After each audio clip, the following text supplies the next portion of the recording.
In today's video, I'm going to teach you how to add a filter on Salesforce dashboard. By the end, you'll know how to make your dashboards more interactive, so viewers can focus on exactly the data they need without creating multiple versions of the same dashboard.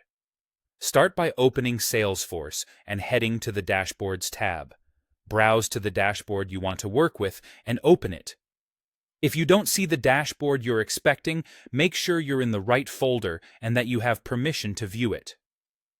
Once it's open, you'll switch into Edit mode. Look to the top right and click Edit. If the Edit button isn't available, you may need edit access to that dashboard. Inside the editor, you'll add the filter. Look for the Add filter or the plus sign labeled Filter. Click that, and a dialog will open to create a new dashboard filter. This is where you choose the field that drives the filter. Open the field dropdown and select the field you want users to filter by, such as opportunity owner, region, stage, or created date.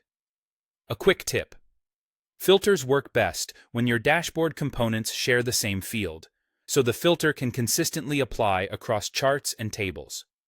Next, define the values people can pick from.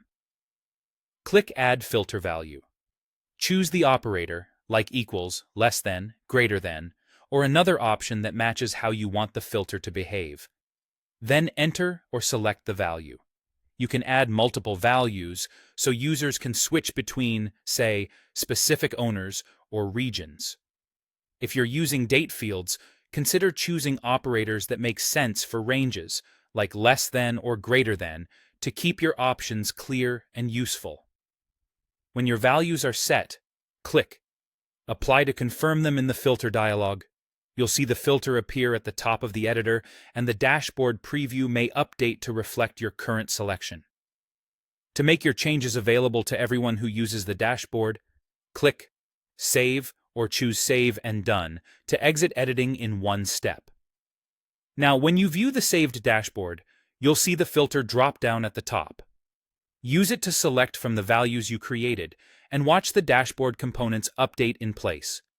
If you don't see the results you expect, verify that the field you chose exists on the underlying reports and is named consistently. And remember, filters only change what's displayed. They don't modify your data. That's it. Your dashboard now has a clean, user-friendly filter that makes insights faster and easier to find.